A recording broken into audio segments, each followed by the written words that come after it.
বুখারীর রিওয়ায়াত, নবীজি বলেন যে আনা জাইমুন বিবাইতিন ফি ওয়াসতিল জান্নাহ, আমি ওই ব্যক্তির জন্য জান্নাতের মাঝে, ওয়াসতুন ওয়াসাতুন একেবারে মাঝখানে, জান্নাতের বারান্দায় না, নবীজি বলেন জান্নাতের মাঝখানটায় আমি এক প্রাসাদ দিব ওই ব্যক্তিকে, আমি জিম্মাদার হয়ে গেলাম। কোন ব্যক্তি? মান তারাকাল মিরাআ ওয়া হুয়া মুহিক্কুন, তার হক আরেকজন মেরে দিছে, সে এখন ঝগড়া করার কথা, তার ক্ষমতা আছে, পাওয়ার আছে, এবং সে হকদার।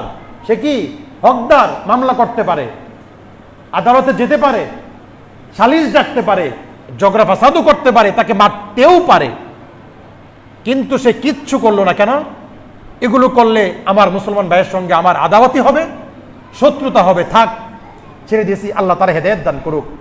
এই কথা বলে যে ব্যক্তি নিজের হক থাকার পরেও ঝগড়া থেকে নিজেকে বাঁচিয়ে, নবীজি বলেন আনা জাইমুন ফি ওয়াসতিল জান্নাহ, জান্নাতের মাঝখানটায় ওই ব্যক্তিকে এক প্রাসাদ দেওয়ার জন্য আমি রাসূল তার জিম্মাদার হয়ে গেলাম।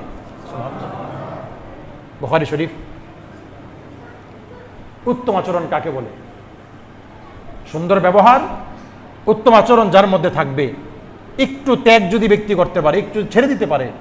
আনা জাইমুন, আমি জান্নাতের মাঝখানে একটা প্রাসাদ তাকে এনে দিব, এই জিম্মাদারি গ্রহণ করলাম। যে ব্যক্তি নিজের হক থাকার পরেও মুসলমান ভাইকে বিবেচনা করে ছেড়ে দিল, থাক ঝগড়ায় যাব না, মামলাও করব না, সালিশ ডাকবো না, আল্লাহ আমার ভাইকে হিদায়াত দান করুক, এই কথা বলে মুখটা বন্ধ করে রাখলো।